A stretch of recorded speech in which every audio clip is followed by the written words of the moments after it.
Hello, ladies and gentlemen. This is Eddie Marcus, spokesman and advocate of basic human rights for all people. I'm speaking to you from my hometown here in Itta, Bena, Mississippi. Had an occasion to come here for some family reunion, and I got a chance to be introduced to something that is kind of unique to my experiences back and forth here in Itta, Bena. And it was amazing, and I decided within myself that it meant something. It meant something to me, and perhaps it means something to each of us every time we experience these things ourselves individually.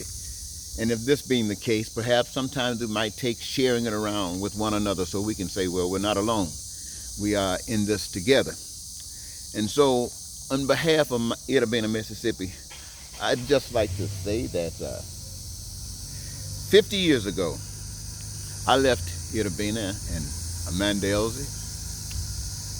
In about 46 years ago, I left Alcorn State University and the state of Mississippi with one thing on my mind: to get the hell out of Dodge.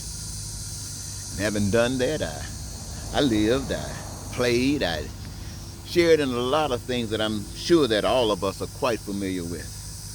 But one day I grew up, I matured, and I was kind of ashamed, about the pain and the agony, the suffering that people in any poverty city have to experience, but especially that of mine, Itta, Bena, Mississippi.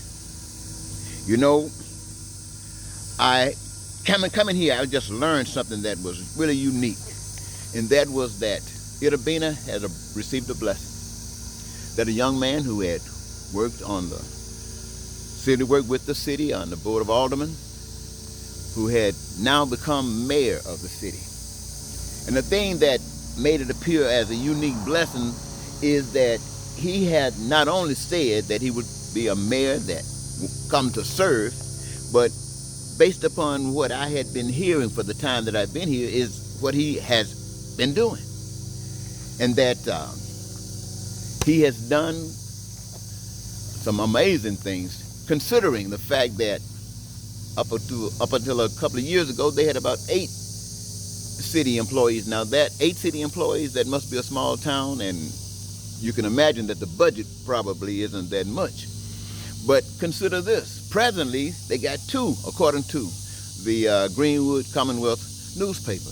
We got 2 employees. And you got all kind of amazing problems where anybody suffer like a city like Itta, Bena. And here we are with a mayor who has decided that not just because he's mayor, that he continued to do what he was doing as an alderman. As an alderman, he would go and serve the city, using city equipment but the problem was he's not certified. You got to have contractors. Anybody that might come in, you bring in, who's not qualified as far as the certification goes. And if something happens, or even qualified with the certification, if something happens, that the city could be sued.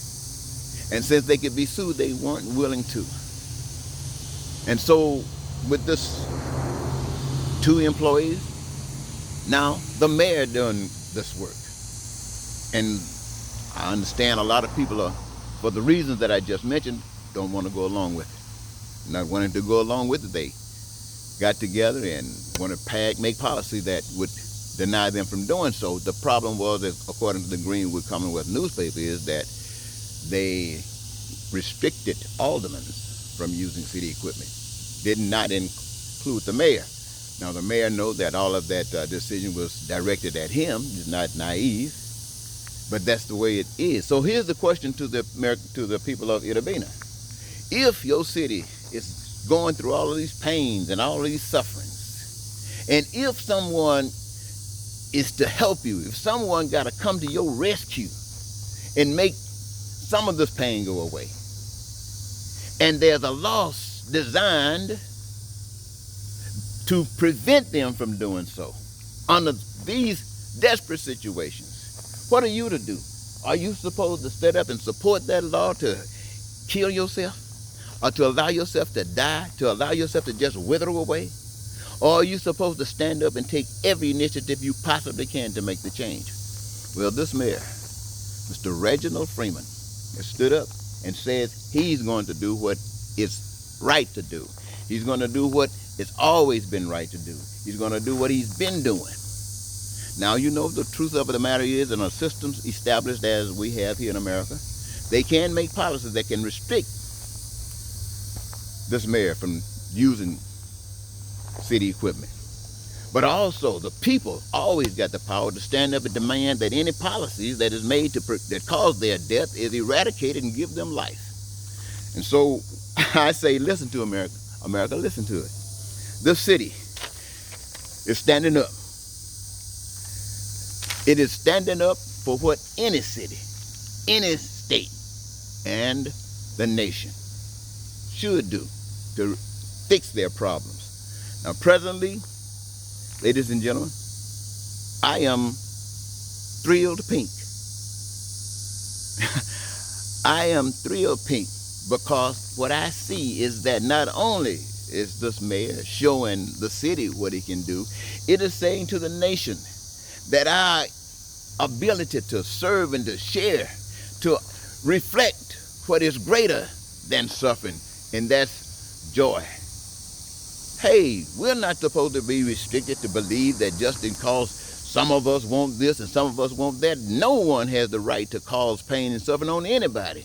Well, I don't want to go all to that because you already know quite well how that operates, because you, more than anyone, do not want to experience the pain and suffering that is happening where these cities are being burned down, where these floods are happening everywhere, where these winds are just destroying everything. You thank God every day, but if you had a knowledge and an understanding of the God that is in you and your ability to share that God and to serve that God and to liberate the life of that God to the world, if you knew it, our problems would be resolved. But it is taking men like this mayor in Itta Bena, and those of you in Itta Bena who are disgusted, who are more concerned about lawsuits.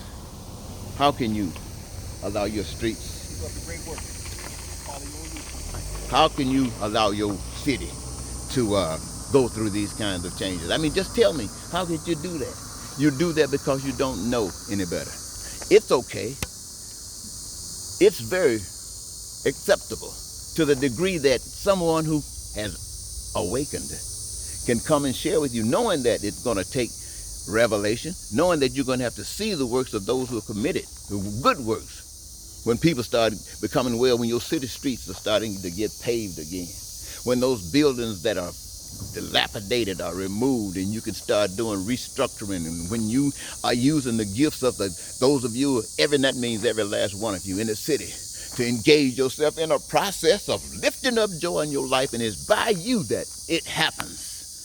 It is by you, the people who have determined that you're not going to allow anybody to enslave any of you, whether you're black, whether you're white, whether you're men, whether you're women, whether you're old, or whether you're young. You're going to stand up for justice. And what is justice? When people say, I'm all right with what you're doing.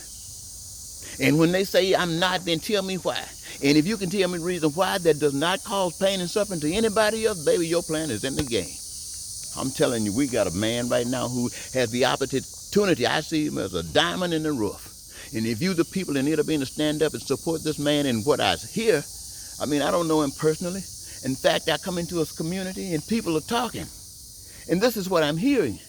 I'm excited. This is why I'm doing it. I want you, the people, to get excited about this. Yes, there are going to be those who are trying to tear you down. There are going to be those who want to follow the status quo and prove that they are somebody in the eyes of that which is trying to imprison you. Wake up, my American brothers. Wake up, my Itta Bena sisters and brothers and uncles and cousins. You know what I'm talking about. Let's take care of business by the power of God. Let me tell you something now. This brother, this mayor, the power is God. And that same power that has liberated him is that same power available to you to liberate you, so that you don't become a burden when you go with him, but an asset, because you're filled with that same spirit. And what is that? That there is peace and prosperity and freedom and joy in your life, and that your dreams are fulfilled.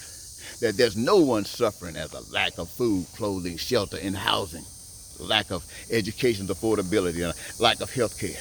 And all of this is done because you, the people, made a decision that no more. And you empowered yourselves to let the God of the whole universe live in you and change your city and make it into what all of you know it should be. Once again, ladies and gentlemen, I want to thank you so very much for what you're doing. This is Eddie Marcus. Until I get a chance to come back and say, I told you so, goodbye.